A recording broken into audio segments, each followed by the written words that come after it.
Hello, fifth graders, and welcome to Chapter 6 of Harry Potter and the Sorcerer's Stone. We're on page 88 if you want to follow along in your own book. The journey from platform 9 3/4. Harry's last month with the Dursleys wasn't fun. True, Dudley was now so scared of Harry he wouldn't stay in the same room, while Aunt Petunia and Uncle Vernon didn't shut Harry in his cupboard, force him to do anything, or shout at him. In fact, they didn't speak to him at all. Half terrified, half furious, they acted as though any chair with Harry in it were empty. Although this was an improvement in many ways, it did become a bit depressing after a while. Harry kept to his room with his new owl for company. He had decided to call her Hedwig, a name he had found in A History of Magic. His school books were very interesting. He lay on his bed reading late into the night, Hedwig swooping in and out of the open window as she pleased.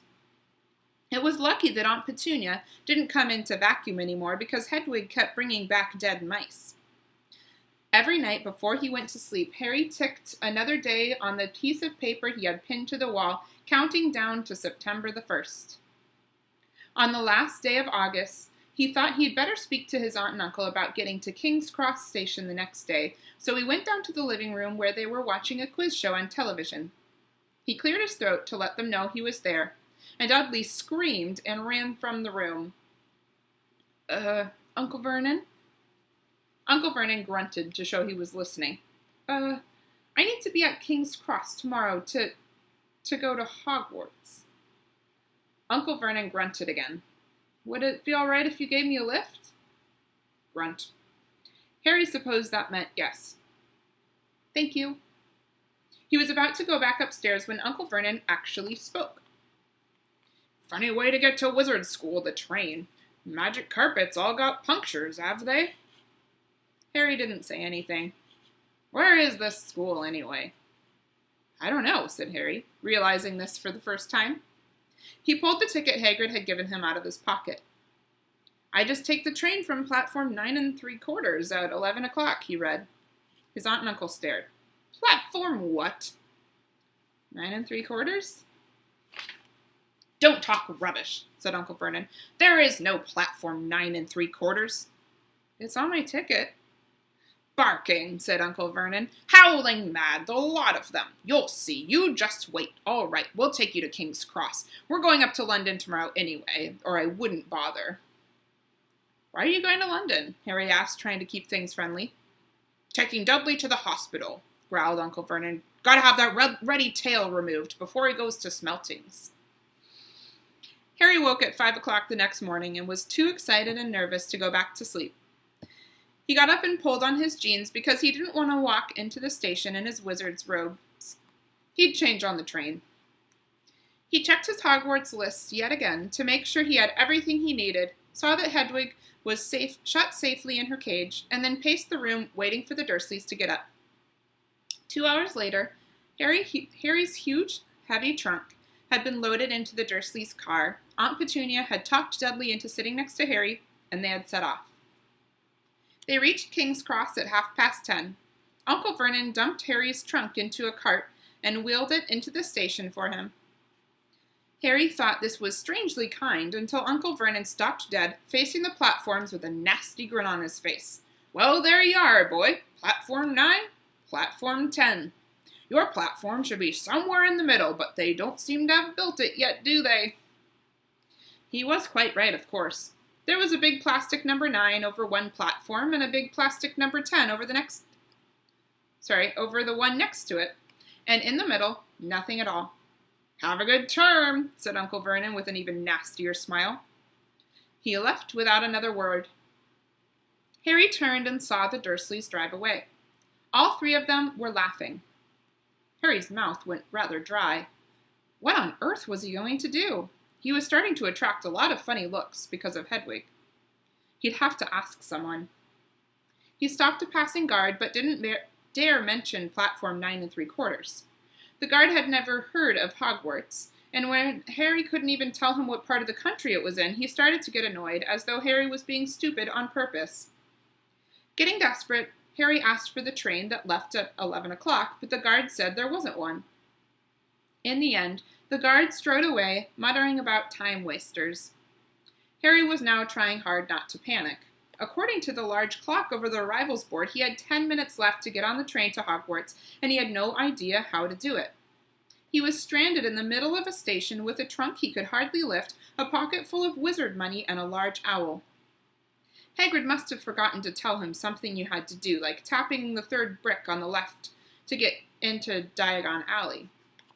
He wondered if he should get out his wand and start tapping the ticket inspector's stand between platforms 9 and 10. At that moment, a group of people passed just behind him, and he caught a few words of what they were saying. Packed with muggles, of course. Harry swung around. The speaker was a plump woman who was talking to 4 boys, all with flaming red hair. Each of them was pushing a trunk like Harry's in front of him. And they had an owl. Heart hammering, Harry pushed his cart after them. They stopped, and so did he, just near enough to hear what they were saying. "Now, what's the platform number?" said the boy's mother. 9 3/4, piped a small girl, also red-headed, who was holding her hand. "Mom, can't I go?" "You're not old enough. Ginny, now be quiet. All right, Percy, you go first." What looked like the eldest boy marched toward platforms 9 and 10. Harry watched, careful not to blink in case he missed it. But just as the boy reached the dividing barrier between the 2 platforms, a large crowd of tourists came swarming in front of him, and by the time the last backpack had cleared away, the boy had vanished. "Fred, you next," the plump woman said. "I'm not Fred, I'm George," said the boy. "Honestly, woman, you call yourself our mother. Can't you tell I'm George?" "Sorry, George, dear." "Only joking, I am Fred," said the boy, and off he went. His twin called after him to hurry up, and he must have done so because a second later he had gone. But how had he done it? Now the third brother was walking briskly toward the barrier. He was almost there, and then, quite suddenly, he wasn't anywhere. There was nothing else for it. "Excuse me," said Harry to the plump woman. "Hello, dear," she said. "First time at Hogwarts? Ron's new, too." She pointed at the last and youngest of her sons. He was tall, thin, and gangling, with freckles, big hands and feet, and a long nose. "Yes," said Harry. The thing is, I don't know how to." "How to get onto the platform," she said kindly, and Harry nodded. "Not to worry," she said. "All you have to do is walk straight at the barrier between platforms 9 and 10. Don't stop and don't be scared you'll crash into it. That's very important. Best do it at a bit of a run if you're nervous. Go on. Go now before Ron." Okay," said Harry. He pushed his trolley around and stared at the barrier. It looked very solid. He started to walk toward it. People jostled him on their way to platforms 9 and 10. Harry walked more quickly. He was going to smash right into that barrier, and then he'd be in trouble. Leaning forward on his cart, he broke into a heavy run. The barrier was coming nearer and nearer. He wouldn't be able to stop. The cart was out of control. He was a foot away. He closed his eyes, ready for the crash. It didn't come. He kept on running. He opened his eyes. A scarlet steam engine was waiting next to a platform packed with people. A sign overhead said Hogwarts Express, 11 o'clock. Harry looked behind him and saw a wrought iron archway where the barrier had been with the words Platform 9 3/4 on it. He had done it. Smoke from the engine drifted over the heads of the chattering crowd, while cats of every color wound here and there between their legs.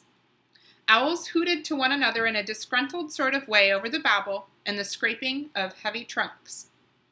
The first few carriages were already packed with students, some hanging out of the window to talk to their families, some fighting over seats. Harry pushed his cart off down the platform in search of an empty seat.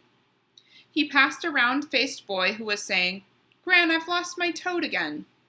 "Oh, Neville," she heard the old woman sigh. A boy with dreadlocks was surrounded by a small crowd. "Give us a look, Lee, go on." The boy lifted the lid of a box in his arms, and the people around him shrieked and yelled as something inside poked out a long, hairy leg.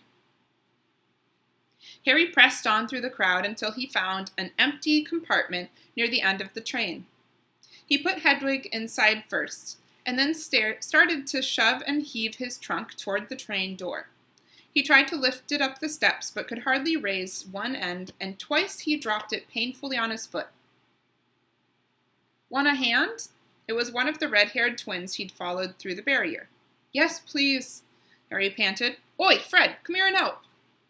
With the twins' help, Harry's trunk was at last tucked away in a corner of the compartment.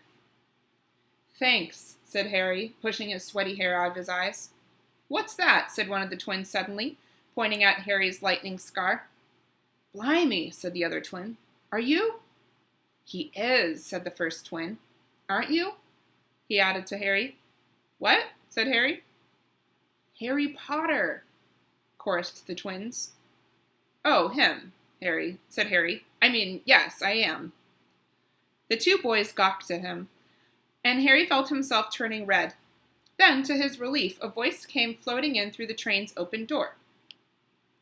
Fred, George, are you there? Coming, Mom. With a last look at Harry, the twins hopped off the train.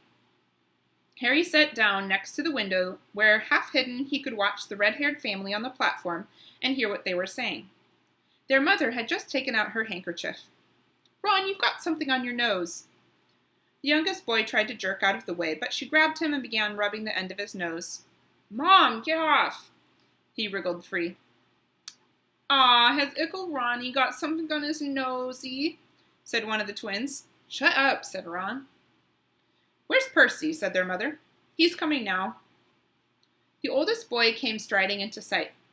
He had already changed into his billowing black Hogwarts robes, and Harry noticed a shiny silver badge on his chest with the letter P on it. Can't stay long, Mother, he said. I'm up front. The prefects have got 2 compartments to themselves. Oh, are you a prefect, Percy? Said one of the twins with an air of great surprise. You should have said something. We had no idea.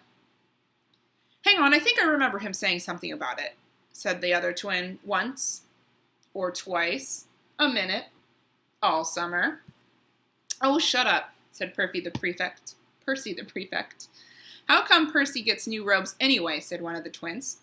Because he's a prefect, said their mother fondly. All right, dear, well, have a good term. Send me an owl when you get there. She kissed Percy on the cheek and he left.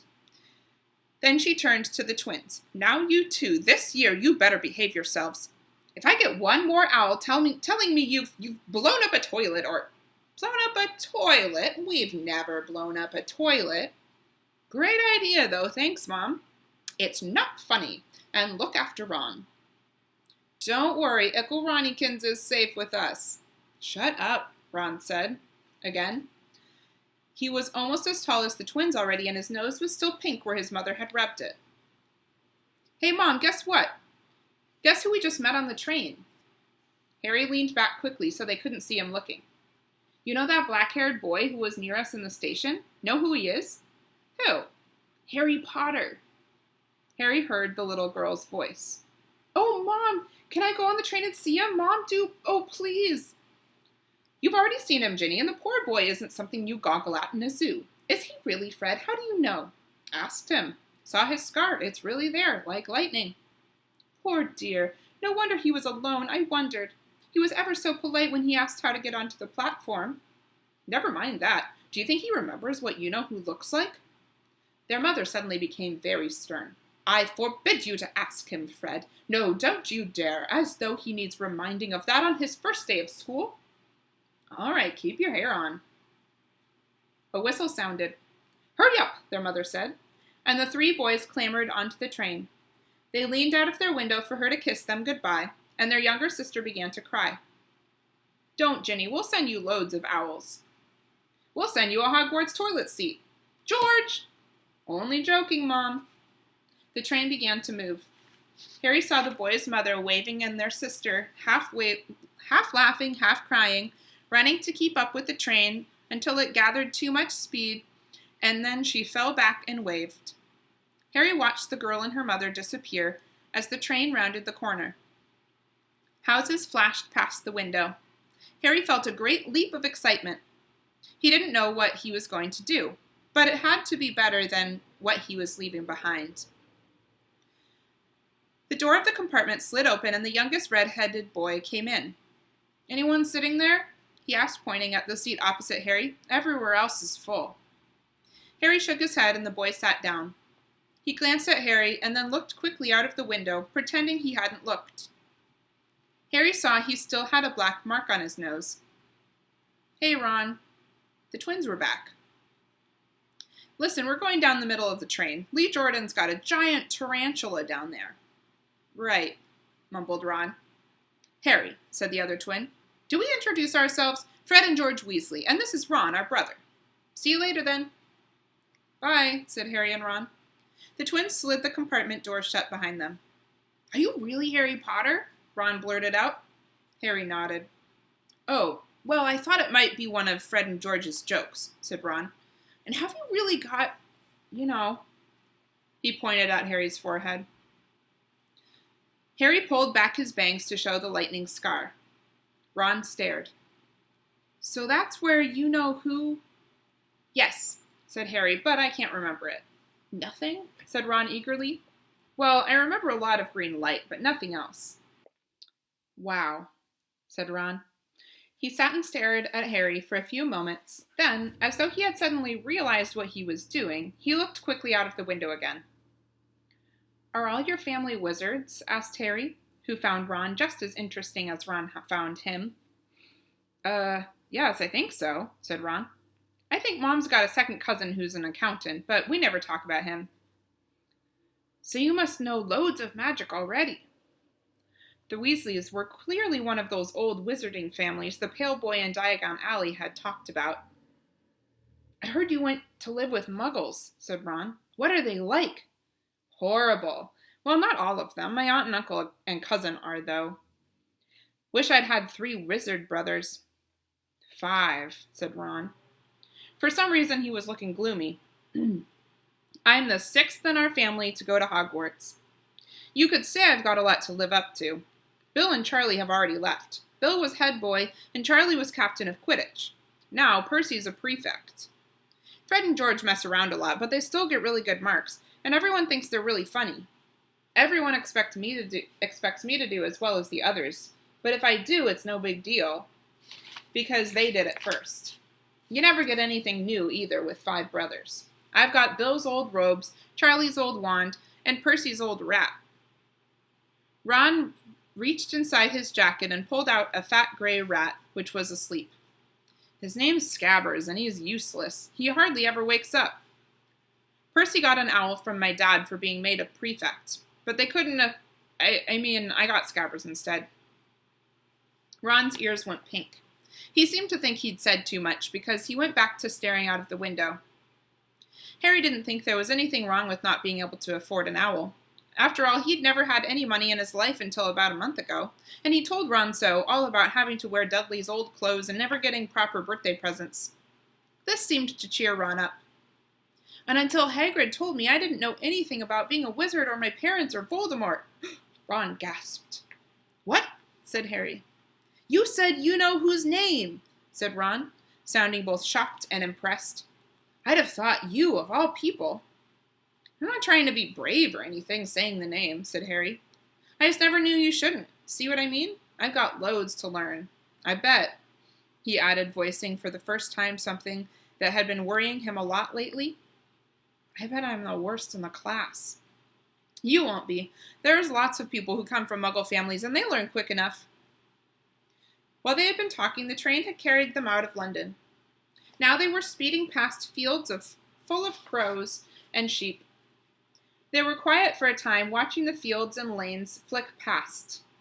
Around 12:30, there was a great clattering outside in the corridor, and a smiling, dimpled woman slid back their door and said, "Anything off the cart, dears?" Harry, who hadn't had any breakfast, leapt to his feet, but Ron's ears went pink again, and he muttered that he'd brought sandwiches. Harry went out into the corridor. He had never had any money for candy with the Dursleys, and now that he had pockets rattling with gold and silver, he was ready to buy as many Mars bars as he could carry. But the woman didn't have Mars bars. What she did have were Bertie Bott's every flavor beans, Dribbles' best blowing gum, chocolate frogs, pumpkin pasties, cauldron cakes, licorice wands, and a number of other strange things Harry had never seen in his life. Not wanting to miss anything, he got some of everything and paid the woman 11 silver sickles and 7 bronze knoots. Ron stared as Harry brought it all back into the compartment and tipped it onto an empty seat. Hungry, are you? Starving, said Harry, taking a large bite out of a pumpkin pasty. Ron had taken out a lumpy package and unwrapped it. There were 4 sandwiches inside. He pulled one of them apart and said, "She always forgets I don't like corned beef." "Swap you for one of these," said Harry, holding up a pasty. "Go on." "You don't want this, it's all dry," said Ron. "She hasn't got much time," he added quickly, with 5 of us. "Go on, have a pasty," said Harry, who had never had anything to share before, or indeed anyone to share it with. It was a nice feeling sitting there with Ron, eating their way through all Harry's pasties, cakes, and candies. The sandwiches lay forgotten. "What are these?" Harry asked Ron, holding up a pack of chocolate frogs. "They're not really frogs, are they?" He was starting to feel that nothing would surprise him. "No," said Ron, "but see what the card is. I'm missing Agrippa." "What?" "Oh, of course, you wouldn't know. Chocolate frogs have cards inside them, to collect. Famous witches and wizards. I've got about 500, but I haven't got Agrippa or Ptolemy." Harry unwrapped his chocolate frog and picked up the card. It showed a man's face. He wore half-moon glasses, had a long, crooked nose, and flowing silver hair, beard, and mustache. Underneath the picture was the name Albus Dumbledore. "So this is Dumbledore," said Harry. "Don't tell me you've never heard of Dumbledore," said Ron. "Can I have a frog? I might get Agrippa." "Thanks." Harry turned over his card and read, "Albus Dumbledore, currently headmaster of Hogwarts. Considered by many the greatest wizard of modern times, Dumbledore is particularly famous for his defeat of the dark wizard Grindelwald in 1945, for the discovery of the 12 uses of dragon's blood, and his work on alchemy with his partner, Nicholas Flamel. Professor Dumbledore enjoys chamber music and 10-pin bowling." Harry turned the card back over and saw, to his astonishment, that Dumbledore's face had disappeared. "He's gone." "Well, you can't expect him to hang around all day," said Ron. "He'll be back." "No, I've got Morgana again, and I've got about 6 of her. Do you want it? You can start collecting." Ron's eyes strayed to the pile of chocolate frogs waiting to be unwrapped. "Help yourself," said Harry. "But in, the Muggle world, people just stay put in photos." "Do they? What, they don't move at all?" Ron sounded amazed. "Weird." Harry stared as Dumbledore sidled back into the picture on his card and gave him a small smile. Ron was more interested in eating the frogs than looking at the famous witches and wizards cards, but Harry couldn't keep his eyes off them. Soon he had not only Dumbledore and Morgana, but Hengist of Woodcroft, Alberic, Grunion, Circe, Paracelsus, and Merlin. He finally tore his eyes away from the druidess Cleodna, who was scratching her nose to open a bag of Bertie Bott's Every Flavor beans. "You want to be careful with those," Ron warned Harry. "When they say every flavor, they mean every flavor. You get all the ordinary ones like chocolate and peppermint and marmalade, but then you can get spinach and liver and tripe. George reckons he had a booger-flavored one once." Ron picked up a green bean, looking at it carefully, and bit into a corner. "Blah! See? Sprouts." They had a good time eating the every flavor beans. Harry got toast, coconut, baked bean, strawberry, curry, grass, coffee, sardine, and was even brave enough to nibble the end off a funny gray one Ron wouldn't touch, which turned out to be pepper. The countryside, now flying past the window, was becoming wilder. The neat fields had gone. Now there were woods, twisting rivers, and dark green hills. There was a knock on the door of their compartment, and the round-faced boy Harry had passed on platform 9 3/4 came in. He looked tearful. "Sorry," he said, "but have you seen a toad at all?"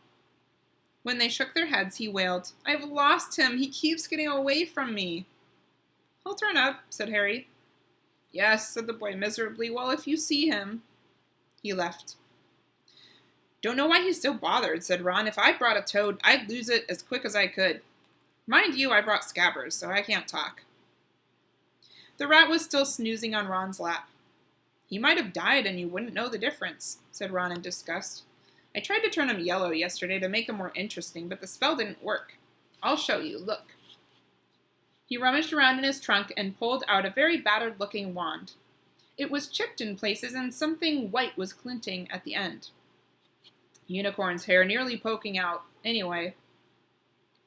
He had just raised his wand when the compartment door slid open again. The toadless boy was back, but this time he had a girl with him. She was already wearing her new Hogwarts robes. Has anyone seen a toad? Neville's lost one, she said. She had a bossy sort of voice, lots of bushy brown hair and rather large front teeth. We've already told him we haven't seen it, said Ron, but the girl wasn't listening. She was looking at the wand in his hand. Oh, are you doing magic? Let's see it then. She sat down. Ron looked taken aback. All right. He cleared his throat.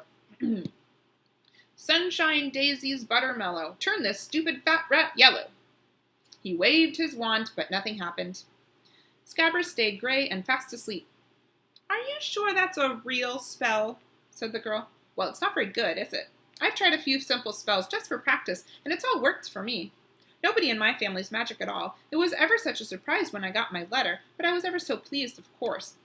I mean, it's the very best school of witchcraft there is, I've heard. I have learned all our course books by heart, of course. I just hope it will be enough. I'm Hermione Granger, by the way. Who are you? She said all this very fast. Harry looked at Ron and was relieved to see his stunned face that he hadn't learned all the course books by heart either. I am Ron Weasley, Ron muttered. Harry Potter, said Harry. Are you really? Said Hermione. I know all about you, of course. I got a few extra books for background reading, and you're in Modern Magical History and The Rise and Fall of the Dark Arts and Great Wizarding Events of the 20th Century. Am I? Said Harry, feeling dazed. Goodness, you didn't know. I'd have found out everything I could if it was me, said Hermione. Do either of you know what house you'll be in? I've been asking around, and I hope I'm in Gryffindor. It sounds by far the best. I heard Dumbledore himself was in it, but I suppose Ravenclaw wouldn't be too bad. Anyway, we'd better go and look for Neville's toad. You two had better change, you know. I expect we'll be there soon. And she left, taking the toadless boy with her. Whatever house I'm in, I hope she's not in it, said Ron. He threw his wand back into his trunk. Stupid spell. George gave it to me. I bet he knew it was a dud. What house are your brothers in? Asked Harry. Gryffindor, said Ron. Gloom seemed to be settling on him again. Mom and Dad were in it too. I don't know what they'll say if I'm not. I don't suppose Ravenclaw would be too bad, but imagine if they put me in Slytherin. That's the house. You know who was in? Yeah, said Ron. He flopped back into his seat, looking depressed. You know, I think the ends of Scabbers' whiskers are a bit lighter, said Harry, trying to take Ron's mind off houses. So what do your oldest brothers do now that they've left, anyway? Harry was wondering what a wizard did once he'd finished school. Charlie's in Romania studying dragons, and Bill's in Africa doing something for Gringotts, said Ron. Did you hear about Gringotts? It's been all over the Daily Prophet, but I don't suppose you get that with muggles. Someone tried to rob a high-security vault. Harry stared. Really? What happened to them? Nothing. That's why it's such big news. They haven't been caught. My dad says it must have been a powerful dark wizard to get round Gringotts, but they don't think they took anything. That's what's odd. Of course, everyone gets scared when something like this happens in case you know who's behind it. Harry turned this news over in his mind. He was starting to get a prickle of fear every time you know who was mentioned. He supposed this was all part of entering the magical world, but it had been a lot more comfortable saying Voldemort without worrying. What's your Quidditch team? Ron asked. I don't know any, Harry confessed. What? Ron looked dumbfounded. Oh, you wait, it's the best game in the world. And he was off, explaining all about the 4 balls and the positions of the 7 players, describing famous games he'd been to with his brothers and the broomstick he'd like to get if he had the money. He was just taking Harry through the finer points of the game when the compartment doors slid open yet again, but it wasn't Neville the toadless boy or Hermione Granger this time. 3 boys entered, and Harry recognized the middle one at once. It was the pale boy from Madame Malkin's robe shop. He was looking at Harry with a lot more interest than he'd shown back in Diagon Alley. "Is it true?" he said. "They're saying all down the train that Harry Potter's in this compartment. So it's you, is it?" "Yes," said Harry. He was looking at the other boys. Both of them were thick-set and looked extremely mean. Standing on either side of the pale boy, they looked like bodyguards. "Oh, this is Crabbe and this is Goyle," said the pale boy carelessly, noticing where Harry was looking. "And my name's Malfoy, Draco Malfoy." Ron gave a slight cough, which might have been hiding a snigger. Draco Malfoy looked at him. "You think my name's funny, do you? No need to ask who you are.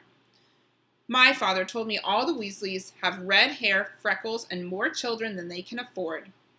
He turned back to Harry. "You'll soon find out some wizarding families are much better than others, Potter. You don't want to go making friends with the wrong sort. I can help you there." He held out his hand to shake Harry's, but Harry didn't take it. "I think I can tell who the wrong sort are for myself, thanks," he said coolly. Draco Malfoy didn't go red, but a pink tinge appeared in his pale cheeks. "I'd be careful if I were you, Potter," he said slowly. "Unless you're a bit politer, you'll go the same way as your parents. They didn't know it was good for them either. You hang around with riffraff like the Weasleys and that Hagrid, and it'll rub off on you." Both Harry and Ron stood up.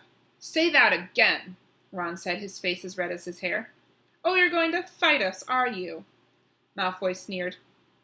"Unless you get out now," said Harry more bravely than he felt, because Crabbe and Goyle were a lot bigger than him or Ron. "But we don't feel like leaving, do we, boys? We've been eating all our food, and you still seem to have some." Goyle reached toward the chocolate frogs next to Ron. Ron leapt forward, but before he'd so much as touched Goyle, Goyle let out a horrible yell. Scabbers the rat was hanging off his finger, sharp little teeth sunk deep into Goyle's knuckle. Crabbe and Malfoy backed away as Goyle swung Scabbers round and round, howling, and when Scabbers finally flew off and hit the window, all 3 of them disappeared at once. Perhaps they thought there were more rats lurking among the sweets, or perhaps they'd heard footsteps, because a second later Hermione Granger had come in. "What has been going on?" she said, looking at the sweets all over the floor, and Ron picking up Scabbers by his tail. "I think he's been knocked out," Ron said to Harry. He looked closer at Scabbers. "No, I don't believe it. He's gone back to sleep." And so he had. "You've met Malfoy before?" Harry explained about their meeting in Diagon Alley. "I've heard of his family," said Ron darkly. "They were some of the first to come back to our side after you-know-who disappeared. Said they'd been bewitched. My dad doesn't believe it. He says Malfoy's father didn't need an excuse to go over to the dark side." He turned to Hermione. "Can we help you with something?" "You better hurry up and put your ropes on. I've just been up to the front to ask the conductor, and he says we're nearly there. You haven't been fighting, have you? You'll be in trouble before we even get there." "Scabbers has been fighting, not us," said Ron, scowling at her. "Would you mind leaving while we change?" "All right. I only came in here because people outside are behaving very childishly, racing up and down the corridors," said Hermione in a sniffy voice. "And you've got dirt on your nose, by the way. Did you know?" Ron glared at her as she left. Harry peered out of the window. It was getting dark. He could see mountains and forests under a deep purple sky. The train did seem to be slowing down. He and Ron took off their jackets and pulled on their long black robes. Ron's were a bit short for him. You could see his sneakers underneath them. A voice echoed through the train. "We will be reaching Hogwarts in 5 minutes' time. Please leave your luggage on the train. It will be taken to the school separately." Harry's stomach lurched with nerves, and Ron, he saw, looked pale under his freckles. They crammed their pockets with the last of the sweets and joined the crowd thronging the corridor. The train slowed right down and finally stopped. People pushed their way toward the door and out onto a tiny dark platform. Harry shivered in the cold night air. Then a lamp came bobbing over the heads of the students, and Harry heard a familiar voice. First years over here. All right there, Harry. Hagrid's big hairy face beamed over the sea of heads. Come on, follow me. Any more first years?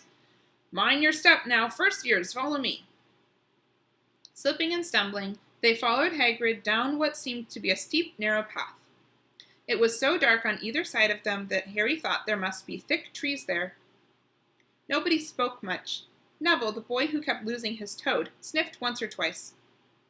You'll get your first sight of Hogwarts in a sec, Hagrid called over his shoulder. Just round this bend here. There was a loud ooh. The narrow path had opened suddenly onto the edge of a great black lake. Perched atop a high mountain on the other side, its windows sparkling in the starry sky, was a vast castle with many turrets and towers. No more than 4 to a boat, Hagrid called, pointing to a fleet of little boats sitting in the water by the shore. Harry and Ron were followed into their boat by Neville and Hermione. Everyone in, shouted Hagrid, who had a boat to himself. Right then, forward! And the fleet of little boats moved off all at once, gliding across the lake, which was as smooth as glass. Everyone was silent, staring up at the great castle overhead. It towered over them as they sailed nearer and nearer to the cliff on which it stood. Heads down! Yelled Hagrid as the first boats reached the cliff. They all bent their heads, and the little boats carried them through a curtain of ivy that hid a wide opening in the cliff face. They were carried along a dark tunnel, which seemed to be taking them right underneath the castle, until they reached a kind of underground harbor, where they clambered out onto rocks and pebbles. Oi, you there! Is this your toad? Said Hagrid, who was checking the boats as people climbed out of them. Trevor! Cried Neville blissfully, holding out his hands. Then they clambered up a passageway in the rock after Hagrid's lamp, coming out at last onto smooth, damp grass right in the shadow of the castle. They walked up a flight of stone steps and crowded around the huge oak front door. Everyone here? You there, still got your toad? Hagrid raised a gigantic fist and knocked 3 times on the castle door. And that's it for chapter 6.